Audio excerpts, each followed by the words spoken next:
여러분 안녕하세요. 오늘은 플라스크 리퀘스트 객체를 다루는 두 번째 시간입니다.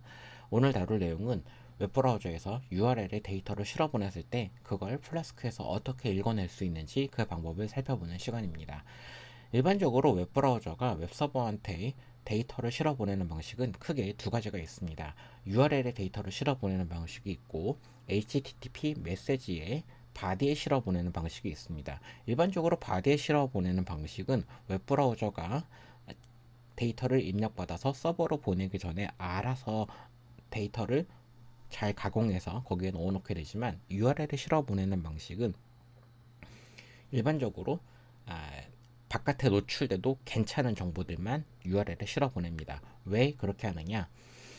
일반적으로 URL은 우리 눈에 바로 보이게 됩니다. 다르게 얘기를 한다면 우리 뒤에 악의적인 목적을 가진 사용자가 있다고 하면 URL에 실어보낸 비밀번호 데이터가 있다. 그러면 그걸 가지고 공격이 들어올 수도 있기 때문에 그렇습니다.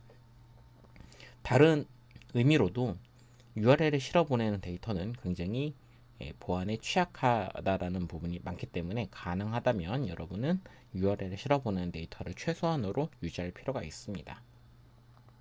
자, 이제 URL에 실어 보내는 데이터를 어떻게 읽어낼 수 있는지 살펴보도록 하겠습니다. 자, 먼저 웹서버를 실행하겠습니다.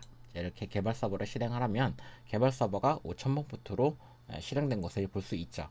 자, 이렇게 개발 서버가 실행된 것을 보신 다음에 서버로 요청을 보내게 되면 헬로 월드라는 글자를 우리가 볼 수 있습니다. 왜 그렇게 하느냐? 네, 지금 메인이라고 하는 뷰 함수는 헬로 월드를 출력하도록 되어 있기 때문에 그렇습니다.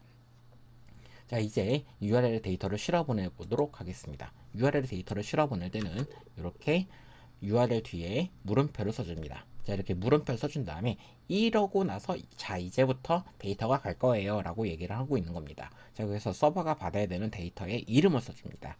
그래서 이렇게 지금 같은 경우는 name이라고 하는 서버로 보내는 이름을 써주게 되고요. 서버에선 실제로 name에 담긴 값, 그러니까 지호라고 하는 값이 있다면 이 지호를 읽기 위해서는 name이라고 하는 걸 읽어야 된다라고 하는 겁니다. 자, 이렇게 URL에 실어보낼 데이터를 작성하시고 샌드를 하게 되면 서버로 데이터가 전송되게 됩니다. 그럼 이걸 어떻게 읽어오느냐? 리퀘스트 객체에 ARGS라고 하는 속성이 있습니다. 이 속성을 통해서 우리가 데이터를 읽어올 수가 있어요. 이 친구는 여러 가지 메서드가 있는데 그 메서드는 파이썬 딕셔너리가 제공하는 메서드와 동일합니다. 네, 그거 말고 뭐 추가적으로 조금 더 있긴 한데 일반적으로는 파이썬 딕셔너리 메서드하고 동일하다라고 보시면 되겠어요. 그래서 이게 딕셔너리로 우리가 전달된 값, 그러니까 네임을 읽어오겠다 그러면 네임을 써주시면 되는 거죠. 자, 이렇게 데이터를 읽어오도록 한 다음에 다시 한번 개발 서버를 재실행하고 서버에 요청을 던지게 되면 이렇게 서버에 지우라고 하는 글자가 출력되는 모습을 볼 수 있습니다. 일반적으로 URL을 실어 보낸 데이터는 하나만 보냈을 때는 이렇게 있지만 만약에 한 개 이상을 보냈을 때 어떻게 할 거냐? 네, 한 개 이상을 보내는 방법도 살펴봐야 되겠죠.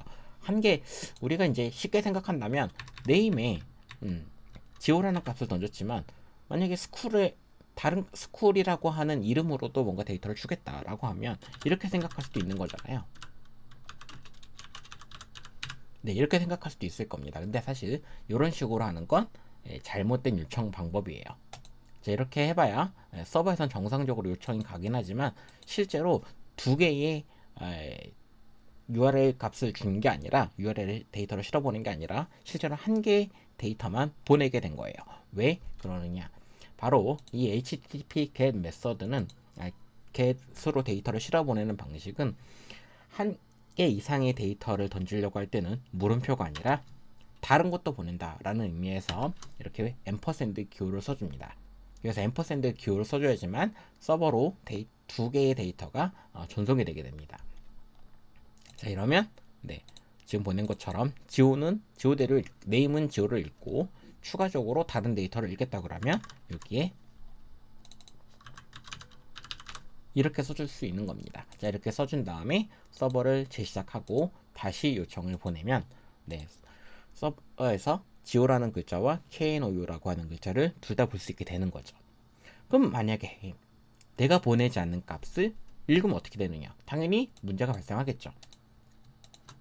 자, 이렇게 아무것도 보내지 않아요.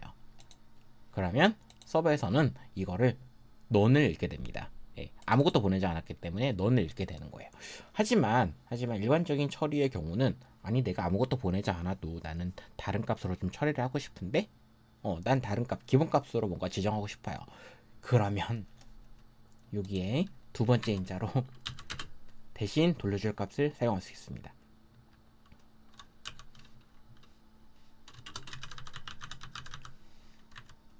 이렇게 홍길동이라고 하는 글자를 써줄 수 있게 되는 거죠. 그럼 내가 네임을 보내지 않으면 항상 홍길동을 돌려주게 돼요.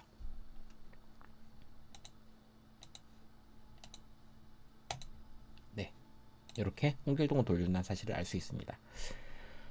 그런데 간혹 가다가 이런 경우도 존재할 수 있어요. 내가 스쿨을 보냈는데 스쿨은 문자가 아니라 난 얘는 항상 숫자로 해석이 돼야 돼. 그럴 수 있잖아요.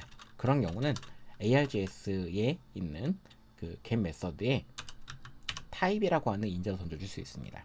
그래서 일반적으로 이렇게 int를 적어준다 그러면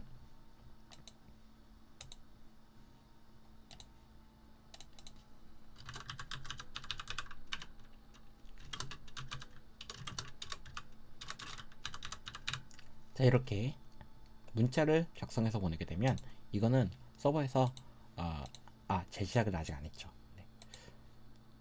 자, 이렇게 하고 서버로 요청을 보내게 되면 서버에서는 이거를 그냥 가뿐하게 무시를 합니다. 네. 아무것도 지금 그 문자를 보냈기 때문에 넌이 떨어지게 되는 거고요. 만약에 숫자를 보낸다면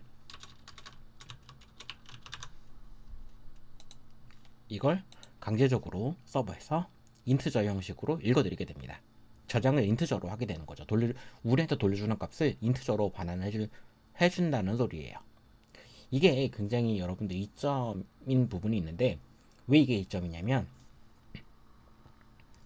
만약에 서버로 보낸 데이터가 항상 숫자를 보낸다 그러면 서버에서도 숫자는 그냥 숫자 형태로 받는 게 아니라 문자로 받는 거거든요. 그래서 이걸 필요에 따라서 숫자로 컨버팅을 해줘야 되는 상황이 발생할 수 있습니다. 그 모든 걸 이렇게 get이라고 하는 메서드에 타입이라고 하는 인자를 던져주는 것만으로 알아서 인트저로 변환된다라는 사실까지 우리가 이해할 수 있게 이해를 할 수 있는데 직접 해보시려면 여러분이 이렇게 다 사용하시고 두 가지 경우를 써보시면 될 거예요.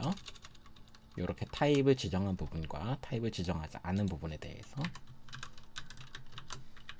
이렇게 타입 함수를 사용을 합니다. 그러면 어떤 상황이 발생이 되는지 명확하게 이해할 수 있습니다. 서버 재시작하고요. 아까도 재시작했던 것 같은데 이렇게 스쿨에 50이라고 하고 샌드를 하게 되면 처음에 스쿨은 데이터 타입을 스트링으로 받지만 두 번째 get 메서드 호출할 때 타입 인자를 이렇게 인트로 주게 되는 경우는 돌려주는 값도 스트링이 아니라 인트저로 변환된다는 사실을 알 수 있게 되는 거죠. 여기까지 어렵지 않으시죠? 자, 오늘은 여기까지 하기로 하고요. 여러분 다음 시간에 뵙겠습니다. 오늘도 수고 많으셨습니다.